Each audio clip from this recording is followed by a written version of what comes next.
Je m'appelle Philippe Paillotin, je suis rémois pur jus, né à la maison le 17 décembre 1957.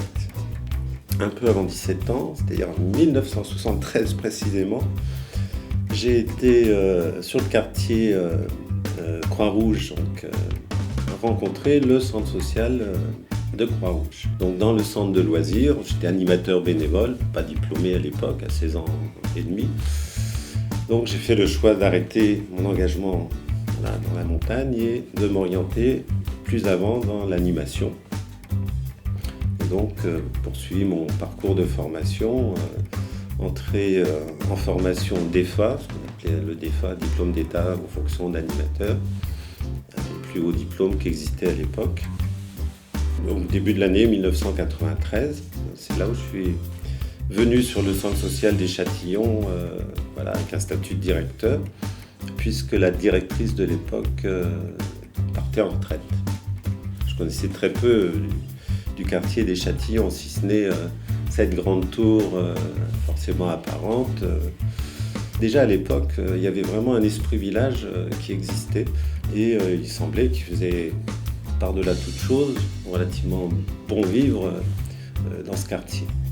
Qu'est-ce que j'ai vu ? J'ai vu une structure un peu, en perte de vitesse, où les activités étaient peu développées. Donc avec l'équipe présente, je leur ai dit, écoutez, je vous propose un deal, comme on dit, un marché. Donc on va s'organiser, quitte à embaucher plus, mais on va s'organiser pour être ouvert du 2 janvier au 31 décembre. Et donc en 2 ans de temps, la halte garderie est devenue la halte garderie de Reims avec le taux de remplissage de fréquentation le plus important. L'autre image de la structure, c'était sombre et pas de couleur. Donc j'ai associé les parents, l'équipe et la PMI par rapport aux normes. Ce qui vaut encore à l'heure actuelle, un ensemble d'éléments qui sont encore visibles, les découpes au sol toutes rondes avec du bleu pour l'espace où on marche avec des chaussures, le vert où on va en chaussettes ou pieds nus, les hublots ronds pour en faire entrer la lumière. Voilà. À la fin des années 80, peut-être en 90 ou 91, que l'effort rémois avec qui on avait beaucoup de dialogue nous a confié l'animation du plan d'eau de proximité.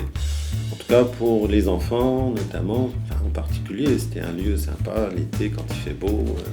On a créé aussi, je ne sais plus lesquelles, je n'ai plus en mémoire, mais des activités adultes qui correspondaient aux souhaits, aux besoins, avec un espace grande salle ouvert pour les baptêmes, les mariages, les fêtes d'associations ou autres. On a accueilli jusqu'à 12 associations différentes dans nos locaux, avec des permanences, etc. C'était vraiment un foisonnement, une émergence d'un lieu où les choses sont possibles. C'est un quartier, on voit, qui est enclavé, mais il est là et il tient son identité. Et l'identité, c'est pas autre chose, c'est pas le nom des rues, c'est les gens qui l'habitent, quoi. Alors, je parle plus du coup de l'esprit parce que c'est ce qui m'a le plus marqué dans mon métier. Après, j'ai pas grand-chose à rajouter sur cette vie de quartier, sinon le plaisir que j'ai eu à y contribuer pendant cette dizaine d'années.